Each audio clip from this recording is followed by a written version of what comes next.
Hey, it's Kevin Lawton with the New Warehouse Podcast here at MODEX 2020 in Atlanta. We are at the New Warehouse Podcast booth, and I am joined by Harold Vanasse, who is from Enersys. And we talked to Enersys a couple times before.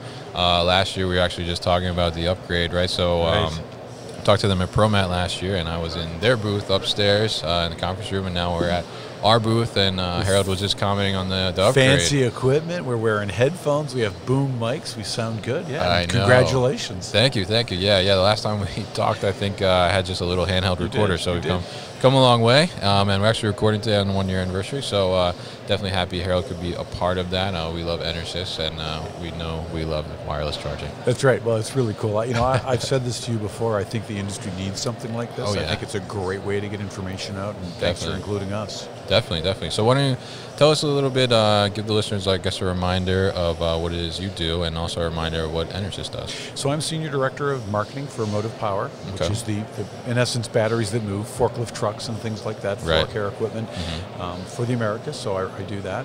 Enersys is the largest industrial battery supplier in the world, so we do industrial batteries. These are the big things, so fork trucks and stationary batteries or reserve power batteries, data centers and telephones and cell phones, backing all that up. We'll do military batteries. We do batteries and pacemakers, batteries and medical devices. So we do a lot of different technologies. Anything that has a battery. You got it. Yeah, not little one. We're not doing flashlight batteries. We don't do stuff like that. We don't we don't do that sort of stuff. But these are bigger batteries. All right, definitely. All right, so tell us a little bit about I guess what you guys have going on in terms of batteries. You guys have definitely a lot of different options, and also a lot of probably more advanced options than some of the stuff we're seeing. Like we talked about wireless, but talk to us about your Nexsys Pure, Nexsys Ion. Sure.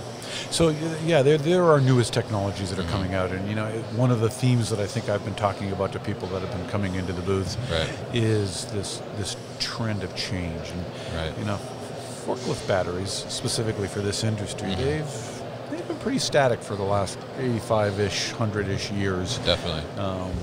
I think that the biggest change probably in the last 10 to 20 years was fast charge, charging up faster. But in the last 3, 4 years, 2, 3 years especially, is lithium coming out, excuse me, and then our own thin plate pure lead. Rapid change, rapid growth in those products. What's driving that? The drive to maintenance free. Right? You're seeing end users that they want an easier experience. They want an experience that's probably more similar to what they see in their lives every day. I don't have to water these batteries. I don't have to change these batteries. I can fast charge these batteries. That's really what's driving it. So that's what we're responding to. We're seeing that in the market. So thin plate pure lead is a product we've had out for a while. It's a maintenance-free lead product.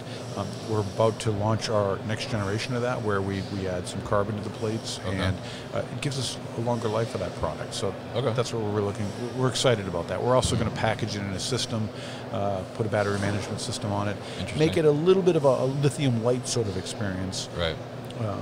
Where again you're in light to medium duty applications with that, but it's got a lower price point than lithium.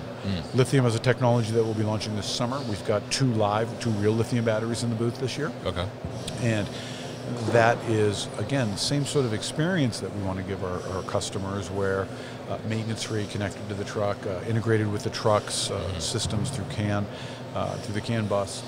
Just a real seamless experience, and a fast charging experience again, but a different price point and more for a heavy-duty application. So where I personally see, and I think where the company, where Enersys sees this happening, is that you'll see hybrid situations where you might very well have two technologies in there: thin plate pure lead in light to medium duty vehicles that are in light to medium duty applications or usage, and then lithium in your heavy duty applications, charged from the same charger.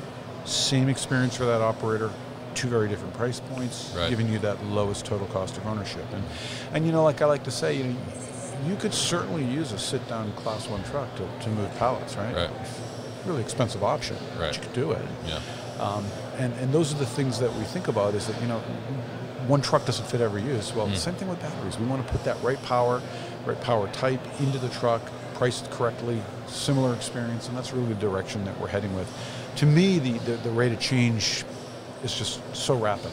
It's right now, absolutely crazy. Everything across the board in our industry is just, it seems like the past couple of years, things are just going crazy. It is. Went from like really no no serious technology change to all of a sudden like everything is changing. Yeah. It is, and it's not just batteries. Right. It's everything, and including I want this integrated onto the CAN bus of the truck. Okay, who was talking about that 2 years ago? Yeah. Nobody. Right. CAN bus was a bus maybe you're taking to the street with a can. It's nothing what we're doing now. So. All of that happening, so it's cool. I mean, it's really, for technology folks, it's a lot of fun. I think what we're seeing is this industry catching up with our consumer selves, right? Because that changes daily as well. Oh yeah, and I think even just on the consumer side of the demand for products coming out of our industry, like to get to us sooner, is just pushing it, and people are coming in and seeing like, oh yeah, like we can add this kind of technology here and make it faster. So, that's right. So it's really interesting and awesome that you guys are involved in that too. And I love the idea of the hybrid system, and that you guys offer these different product offerings so that you're able to offer this hybrid offering. So how how does one, I guess, go about deciding like, how should I mix my hybrids? That's a really intricate question. It's an important question, and it can be a mistake-laden question if you're not careful. What we do is trust that to a system. So we have a program called Insight that our Salesforce uses, and we model that. Basically, we have in the database of that system, if you will, truck specifications, demands on the truck, the battery sizes, the power capacity of the battery, the charge rate, the power output of a charger. We'll sit down and interview you, Kevin, and say, okay, look, what are you going to do? Well, I use these types of trucks for these things, and here's the breaks that I can absolutely guarantee that I'm going to do. So I'll plug in a 15-minute break here, half hour for lunch. Maybe I have an hour to charge a shift change, and maybe I have 4 hours later in the day because I'm doing, roughly 210s, something like that. And then what we'll do is it'll output, which, well, with this battery and this charger in that truck, you should be fine. Or, no, dude, you're not going to make that. Yeah. Your battery's just not going to make it through the day. Can you add another shift? Can you add another break? Right. No, I really can't. Okay, well, then maybe we do a bigger battery, a bigger charger. No, that doesn't work. Okay, let's try different technology. It's mathematical. Right. So, and you see it graphically. We actually have a live version of that running. It's an online tool and an offline tool that our Salesforce uses. Right. But we're using that in the booth. It just takes the guesswork. It takes the risk out. That's really what we're trying to do, is put that in. So, again, when we're going to put that in there, we've modeled this to know what technology, what battery, what charger in that truck in your use works for you. And you can imagine then if you get a couple of technologies that both work, then you come down to taking a look at the pricing, and then you can make that decision. But if it doesn't work for you, if you're not going to get through the day or through the shift, don't invest in that technology. And we want to make that. I don't want it back in the envelope, back into the cocktail napkin. I want to let's do this as a real thing. Right. The systems, as we get to these more maintenance-free solutions, they're more expensive. There's no question about it, but they're more technology-laden as well. So let's make sure you're getting the correct bang for the buck and put some thought behind that with the system. Definitely. I think too with the the maintenance-free solution, you think about a lot of times maybe you get distracted by the upfront cost, but then over the long term you have to think about really how much you're saving, because you're going to spend that preventative maintenance cost, but reducing that, and also probably in most cases I would imagine reducing operator risk too in some cases, because not everybody has the dedicated resources to just maintain batteries, and sometimes it falls on the operator, unfortunately. A lot of times it does, and it's not like you learn this anywhere. It's not like any of us. We don't water batteries in our personal lives. Like I vaguely remember my dad doing it in a car when I was a kid once, and you don't do that. And there's wonderful watering products. There's wonderful maintenance products out there. Watering systems, battery management systems. They're wonderful. They still require someone to do something. There's still a cost to them. You still got to remember to do it, and if you don't, you're screwed. Yes. So that has a cost, and you've got an expensive maintenance proposition. Just even having a battery changing room ties up real estate, right? I mean, you're in the industry, you live this, right? And do you want to have that, or would you rather be able to move stuff on it? So anytime I have somebody, like we have somebody come in and take care of it, an outside party, and anytime I get an operator in and they're like, oh, I know how to do it. No, I don't want you to do it. Thank you, no. Just do what you're supposed to do. Like go pick or put away or whatever the case is, and we let the person that's supposed to do it. And I think that it reduces that risk from a little bit of a safety standpoint too. I mean, batteries are heavy, without a doubt. If you have an accident, that's an expensive proposition. Oh yeah. Yeah. So leave them in the truck, don't touch them, and then let some technology and systems take care of stuff like that. Mm-hmm. Yeah, and I think the other thing that you mentioned earlier is that both the different types of batteries can work with the same charger, correct? So when you have the hybrid setup, I'm sure that makes it a lot easier if you need to like ramp up on one side, ramp down on one side if your operation changes a little bit. It does. And with our lithium product, which is a modular product, we can actually, we'll probably sell you the size battery demodulated, less power to fit that application. But the nice part about it is because it is modular, if your facility grows, your demand grows, you can buy modules and put them into that system, take out the dummy modules, which are just there for weight, for counterbalance, put the power in, or it may be something you only need to rent it for a couple of months because it's busy at holiday time. So don't spend that for the entire year, just rent it for a couple of months. Again, those are the options that are there for you. One of the things that we do with our chargers is the charger talks to the battery through some communication devices, but realistically what that device is doing is saying, hey charger, I'm a lithium battery, charge me appropriately. Hey charger, I'm a TPPL, I'm a Nexsys Pure TPPL battery, charge me appropriately. Hey charger, I'm a flooded product. So you want to make sure you get those things right. So that's what we want to do. I mean, one of the other things was showing in the booth, and when you were around at ProMat, we had the prototype of it, or the demo unit of it. It wasn't even a real one. This is a real functioning wireless charger, inductive charger. Here we go. This is what I'm excited Kids about. at Christmas, right? We're like Santa Claus. Everyone wants this yesterday. I mean, I wish I had it. But we have a real one functioning. So it's one of the prototypes that we're working on. It's functioning. It's got a lithium battery on the truck, and we're doing it there. To me, this is one of the simplification steps that we'll get rid of, because just like my iPhone, like your iPhone, if we don't put it on that wireless charger or plug it in, the battery goes dead, right? Charged, so we got to get that. We got to cure that problem too. That future pain point. The wireless charger is just like with a wireless toothbrush, or when we're putting an iPhone or a smartphone on a wireless charging pad, you're inductively charging that battery. The thing that we do here is that we'll put these pads in places that the vehicle is parked in. We really want to think about that, because that's where we'd sit down with you and say, okay, Kevin, where do your folks park these trucks regularly? And just have them parked there. Eventually, and this is after it's been out, you start putting these pads down, probably an aisle that's a very common aisle in the truck, a hot aisle, if you will, so that the vehicle can charge as it's moving down that aisle. That's step 2. We need to get to step 1 and get that out. And that's really what we're looking at. So we're progressing to field testing, and that's always an informative process in the development cycle.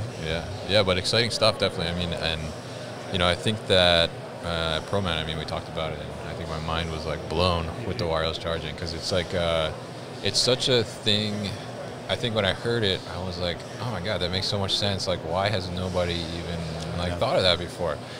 So it's really awesome that you guys are getting closer to like fully kind of rolling that out, and it'd be interesting to see how it takes off in the industry. And integrating it into the vehicles, I think up front will be helpful, and then we're gonna want to do a field retrofit sort of thing, and that's going to be that'll be a second challenge. But I think it's an exciting thing. Again, those chargers, and it's a little bit easier doing that wirelessly. Let me say that is making sure that the charger is recognizing what battery it is. Again, it'll be a chemistry agnostic solution, because you're identifying the battery when you're building that thing, when you're putting it in with the truck. So you identify it all takes care of itself. But we're working through the processes of coil alignment and foreign object detection, and making sure we get all the features like that worked out and worked in, and then we'll go to the integration phase. So that's that one. I think the industry's going to bite our hand off. Oh yeah, I'm sure they already are. Probably. They are. They want it now. I'm sure you have some customers that are like, when is this happening? Yes, we do. But it's a good problem to have. It's exciting. The cool thing about Enersys is we're doing all this stuff. Again, we're an old industrial battery company. Right? It's been around for a long, long time, 100 to 125 years. We're really a technology company now. Right? It's just that transformation is crazy, and it's exciting. It's cool, because this is an old industry. Definitely. So it's fun to see. Yeah, it's awesome that you guys have been able to pivot kind of and adapt with everything else That's happening. a cool word. You know, I didn't think about that. And we've got a really good team. We've got a really bright engineering group. Just the vision of the company is in that direction, and I think we have to. It's existential. Yeah. It really is. Yeah, I think so too. I mean, and you know, like we talked about the flexibility earlier. I mean, that's one thing I'm definitely seeing at MODEX this year. Is everybody's trying to create more flexibility around their solutions or their products that they're providing, because there's so many different things that are now coming into like distribution areas and just working together and needing to be able to kind of fit together, but at the same time work as a whole to create an overall more efficient and more optimized situation. It really is. And again, I say we see this in our consumer lives. Right. It's in our home lives. Yeah. It's coming into our world and work. Oh yeah, definitely. And now, so what has the reception here at MODEX been about the actual prototype that's on the floor? Again, a lot of excitement. People want it. You know, it's the same question. When can we get it? It's like, okay, hey, remember at ProMat a year ago, not even 11 months ago, technically, we were showing you a demo unit, which was a concept. It was a concept. Now we're actually showing you one that's physically working. Yeah. So it's getting those steps in and just reminding people that, you know, there's a lot of stuff. Simplicity doesn't come easy. When you have a simple device, there's usually a lot of engineering and design work around it, and that's the phase we're in now, is that just that grind that out. You know, we're hoping to have it out by ProMat next year on the market, so that's really our goal, if not beforehand. Yeah. And certainly we'll focus on that. So. But if I had them today, I probably could sell a lot of them. Now, granted, it's a quiet show right now, right? In the coronavirus times. I'm still sure you can sell a lot of them. Yeah, I think so. Yeah. But it's been interesting. Yeah, the people. You know, I will say it's been a quiet show, but the people that have been here have been super engaged. So the ones that here want to be here and made an effort to be here. So we've had a lot of interest in that. Yeah, I'm curious too, actually, with you know, the new technology that you guys are bringing out. Have you seen? Because some of the other companies that we've been talking to. A couple of them have said that the customer actually seems like they're coming with more educated questions around technology and things of that nature. Have you seen that kind of too? So that's I'm going to think about that for a minute. That's an interesting thought. And they're definitely They're definitely knowing what they're talking about. I think you're right. They've been exposed to the material more. Yeah. Or they've educated themselves. There's certainly a lot of buzz in the industry about all this. We're not the only ones coming out with technologies. Yeah. So, they're not as naive or uneducated, I think, unexposed, I guess. But yeah, I would agree with you on that. Yeah, because it's kind of like almost like they're, before maybe they were coming to the trade show to be exposed, but now they're getting like pre-exposed. Yeah. And now they're coming and they want to like dig in more. Yeah. Well, that's the advantage of the trade shows. You know, it's like it really is that opportunity. I mean, and this show has been, I think, good in that way, is that the folks that are here, they're spending a long time and they're having deeper conversations than I typically remember at these sorts of shows. But I wonder if some of it is their pre-exposed customers that come here and they want to have that discussion. So that's what's good about them. And they certainly, in a high-dense environment here, they get a lot of exposure. But I would say so. There's a lot of pre-knowledge when they're coming into the booth. Right. Interesting. Yeah, that kind of think about that. That kind of follows our consumer as well, just like we were just talking about. Yeah, you're right. You know what you've already looked at stuff before you go into the store, before you buy it online. You've researched a lot of different things. Yeah. Interesting stuff. So. Harold, thank you so much for coming by. Always a pleasure. How can people find out more about Enersys? Well, Enersys.com is always one of our sources, and ExperienceNexsys.com. ExperienceNexsys.com is our microsite on our Nexsys products, which is both thin plate pure lead and lithium ion. And they can listen to shows like this, right? Oh yeah. And when wireless charging is available to buy, we want to tell everybody on the show right away. Awesome. Yeah, all right. That's perfect. Always a pleasure. Okay, always a pleasure. Thank you so much, and we'll put all this information on thenewarehouse.com as well. So Harold, enjoy the rest of the show. Thank you. You too. Thank you.